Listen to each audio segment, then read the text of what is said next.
Hello friends, പുതിയൊരു വീഡിയോയിലേക്ക് എല്ലാവർക്കും സ്വാഗതം. ഈ വർഷത്തെ വിഷു ഷൂട്ട് കുറച്ച് ദിവസമായി പ്ലാൻ ചെയ്യുന്നു, എവിടെ വെച്ചിട്ട് വേണം എന്നുള്ളത്.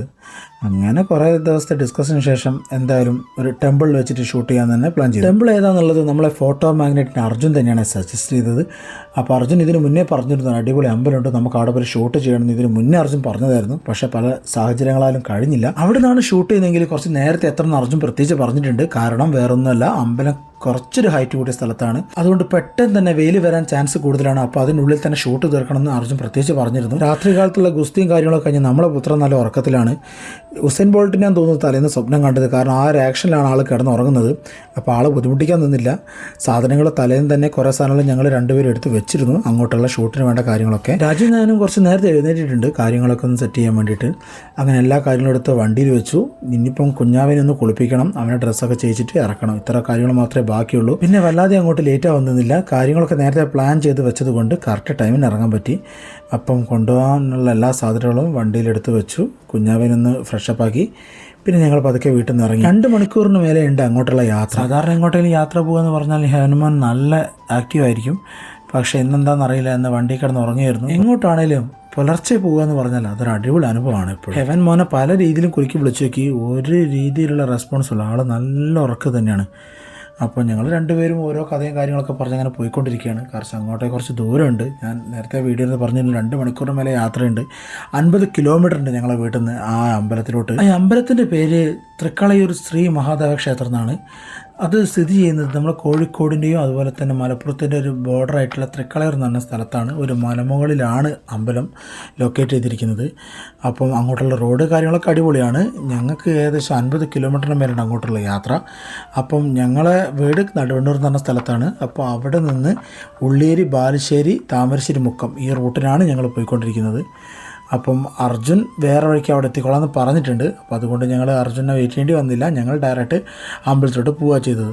ആ പോകുന്ന വഴിക്കുള്ള കാഴ്ചകളാണ്. കാരണം എൻ്റെ അതിരാവിലെ ആയതുകൊണ്ട് കുറച്ച് നല്ല മിസ്റ്റും കാര്യങ്ങളൊക്കെ നല്ല രീതിയിൽ കാണാൻ കഴിഞ്ഞു. പറഞ്ഞ സമയത്തിന് തന്നെ അമ്പലത്തിലോട്ട് എത്തിച്ചേരാൻ കഴിഞ്ഞു. അമ്പലത്തിൻ്റെ മെയിൻ കവാടമാണ് കാണുന്നത്. കവാടത്തിന് അടുത്ത ഭാഗത്തായിട്ട് ചെറിയൊരു കൈലാസം കാണാം. കൈലാസത്തിൽ ശിവനും പാർവതിയും നന്ദികേശനും അതുപോലെ തന്നെ ശംഖും അവിടെ കാണാം.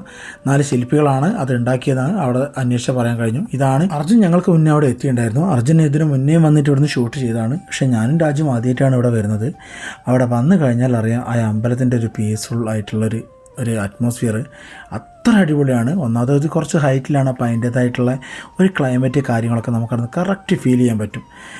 അർജുൻ പറഞ്ഞത് വളരെ കറക്റ്റാണ്. ഈ ഒരു സമയത്ത് തന്നെ വരണം. വെയിൽ വന്നു കഴിഞ്ഞാൽ നല്ല വെയിലാവാൻ ചാൻസ് ഉണ്ട്. കാരണം ആ അമ്പലത്തിൻ്റെ ലൊക്കേഷൻ വെച്ചിട്ട് അങ്ങനത്തെ ഒരു ഭൂപ്രകൃതിയാണ് അവിടെ ഉള്ളത്. അപ്പോൾ ഞങ്ങൾ ഉള്ളിലോട്ട് വന്നു. കൗണ്ടറിൽ നിന്ന് നമ്മളെ ക്യാമറയ്ക്ക് ഒരു ചാർജ് ഉണ്ട്. അപ്പോൾ അതൊക്കെ കൊടുത്ത് ഞങ്ങൾ ഉള്ളിലോട്ട് കയറി. അപ്പം അർജുൻ ഇതിന് മുന്നേ അവിടെ ഷൂട്ടിന് വന്നതുകൊണ്ട് അർജുൻ അറിയാം കൃത്യമായിട്ട് എവിടെ നിന്നാണ് ഷൂട്ട് ചെയ്യേണ്ടതെന്നുള്ളത്. അപ്പം ഞങ്ങൾ പതുക്കെ ഉള്ളിലോട്ട് കയറാൻ നിന്നില്ല. ആ ഭാഗത്തുള്ള നടയിലൂടെ തന്നെ ഞങ്ങൾ മുന്നോട്ട് പോയി. അവിടെ നിന്നാണ് കുറച്ച് ഫോട്ടോസ് കാര്യങ്ങളൊക്കെ എടുത്തത്. അമ്പലത്തിൻ്റെ സെറ്റപ്പും അതുപോലെ തന്നെ ആ നടവഴിയും കാര്യങ്ങളൊക്കെ കണ്ടപ്പോൾ നമ്മളെ ഹെവന് വല്ലാത്ത പൂതി ഇറങ്ങി നടക്കാൻ വേണ്ടിയിട്ട്. അങ്ങനെ ഒരു വിധത്തിലാണ് ഈ പറഞ്ഞ മുണ്ടും സാധനങ്ങളെല്ലാം കൂടെ അവനെ ഫിറ്റ് ചെയ്യിച്ചത്. അങ്ങനെ അത് കഴിഞ്ഞ് പിന്നെ നിലത്തിറങ്ങി പിന്നെ അങ്ങോട്ടും ഇങ്ങോട്ടുള്ള നടത്തമാണ്. ഇപ്പോൾ കുറേ നേരം ഞാൻ മൊബൈലിലൂടെ ഷൂട്ട് ചെയ്തു. ഞാൻ പറയുന്ന എല്ലാ കാര്യത്തിനോടും തർക്കുത്തരം പറഞ്ഞുകൊണ്ടാണ് നടക്കുന്നത്. ഞാൻ പറഞ്ഞു മോനെ പതുക്കെ അവിടെ വീഴും പിടിക്കുന്നൊക്കെ പറയുന്നുണ്ട്. എന്നോട് എന്തൊക്കെയോ അങ്ങോട്ട് പറയുന്നുണ്ട് അവൻ്റെ ഭാഷയിൽ. എന്തായാലും ആ നടപ്പാതയും കാര്യങ്ങളൊക്കെ ഹെവന് നന്നായിട്ട് ഇഷ്ടമായി. ഒരുപാട് നേരം അവനവിടെ ഓടി കളിച്ചിട്ടുണ്ടായിരുന്നു. അപ്പോൾ അവൻ്റെ പുറകെ ഓടൽ തന്നെയായിരുന്നു എൻ്റെയും പണി. അപ്പം ഞാനതിൻ്റെ ഒരുവിധപ്പെട്ട അമ്പലത്തിൻ്റെ ഭാഗങ്ങളൊക്കെ ഞാൻ വീഡിയോനകത്ത് ഉൾപ്പെടുത്തിയിട്ടുണ്ട്. ഈ വീഡിയോയിൽ ഇതിൻ്റെ ബാക്ക്ഗ്രൗണ്ട് കണ്ടാൽ നിങ്ങൾക്ക് മനസ്സിലാവും എന്ത് നല്ല ഭംഗിയുള്ളൊരു സ്ഥലമാണ് ഈ അമ്പലത്തിൻ്റെ ചുറ്റുപാടുള്ളതെന്ന്. ഈ സേവ് ദ ഡേറ്റ് അതുപോലെ തന്നെ ആനിവേഴ്സറി, ബർത്ത്ഡേ അങ്ങനെ എന്തെങ്കിലും ഒരു ടെമ്പിൾ ഷൂട്ടാണ് നിങ്ങൾ നോക്കുന്നതെങ്കിൽ ഞാൻ തീർച്ചയായിട്ടും ഈ സ്ഥലം ഞാൻ സജസ്റ്റ് ചെയ്യുന്നുണ്ട്. ഇത്രയും ദൂരം ഓടി വന്നിട്ട് ഇവിടുന്ന് ഫോട്ടോ എടുത്താൽ ഒരിക്കലും നിങ്ങൾക്ക് നഷ്ടമാവില്ല. അതുപോലെ തന്നെ ഈ അമ്പലത്തിൻ്റെ ഒരു ചെറിയൊരു ചരിത്രം പറയുകയാണെങ്കിൽ 2000 വർഷത്തോളം പഴക്കമുണ്ട് ഈ അമ്പലത്തിന്. അതുപോലെ തന്നെ 1884 കാലഘട്ടത്തിൽ അന്നത്തെ ബ്രിട്ടീഷ് ഭരണമുള്ള സമയത്ത് ഇന്ത്യയിൽ തന്നെ ആദ്യമായിട്ട് ഡൈനാമിറ്റ് പരീക്ഷിച്ചത് ഈ അമ്പലത്തിലാണെന്ന് പറയപ്പെടുന്നുണ്ട്. ഈ അമ്പലത്തിൻ്റെ പ്രവേശന കവാടത്തിൽ തന്നെ നിങ്ങൾക്ക് മനസ്സിലാവും കല്ലുകളൊക്കെ ഇങ്ങനെ ഡിസോർഡറായിട്ട് ഇങ്ങനെ കിടക്കുന്നത്.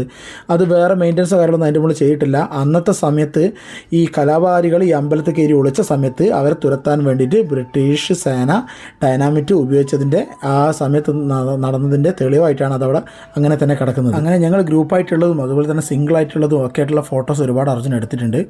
അപ്പം എന്തായാലും ഒരുപാട് കാലത്തിന് ശേഷമാണ് പിന്നെ ഒരു ഫോട്ടോ ഫോട്ടോഷൂട്ട് ചെയ്യുന്നത്. അർജുൻ ഇടയ്ക്കിടയ്ക്ക് പറയാറുണ്ട്, അർജുനാണ് സ്ഥിരം നമ്മളെ ഫോട്ടോഗ്രാഫർ. അർജുൻ ഇടയ്ക്കിടയ്ക്ക് പറയാറുണ്ട് ഓരോ സ്ഥലങ്ങളും ലൊക്കേഷനും വെച്ചിട്ട് ഫോട്ടോഷൂട്ട് നടത്തണം എന്നുള്ളത്. ഓരോ സാഹചര്യങ്ങൾ കൊണ്ട് പറ്റായിട്ടാണ്. അപ്പോൾ എന്തായാലും ഈ ഒരു സ്ഥലം ഞങ്ങൾക്ക് നന്നായിട്ട് ഇഷ്ടപ്പെട്ടു. ഈ ഒരു സ്ഥലം സജസ്റ്റ് ചെയ്തതിന് അർജുനോട് പ്രത്യേക താങ്ക്സ് അറിയിക്കുക. എന്തായാലും വിചാരിച്ച സമയത്തിനുള്ളിൽ തന്നെ വളരെ മനോഹരമായിട്ടും വളരെ സമാധാനപരമായിട്ടും ഈ ഫോട്ടോഷൂട്ട് കംപ്ലീറ്റ് ചെയ്യാൻ പറ്റി. അപ്പോൾ തിരിച്ച് പോകുന്ന വഴിക്ക് ഒന്നുകൂടി കവാടം ജസ്റ്റ് ഒന്ന് ഷൂട്ട് ചെയ്തിട്ടുണ്ട്. അത് നിങ്ങൾക്ക് കാണാൻ പറ്റും, അതിനകത്ത് കല്ലുകളൊക്കെ ഇങ്ങനെ പൊട്ടിപ്പൊളിഞ്ഞ് കിടക്കുന്നത്.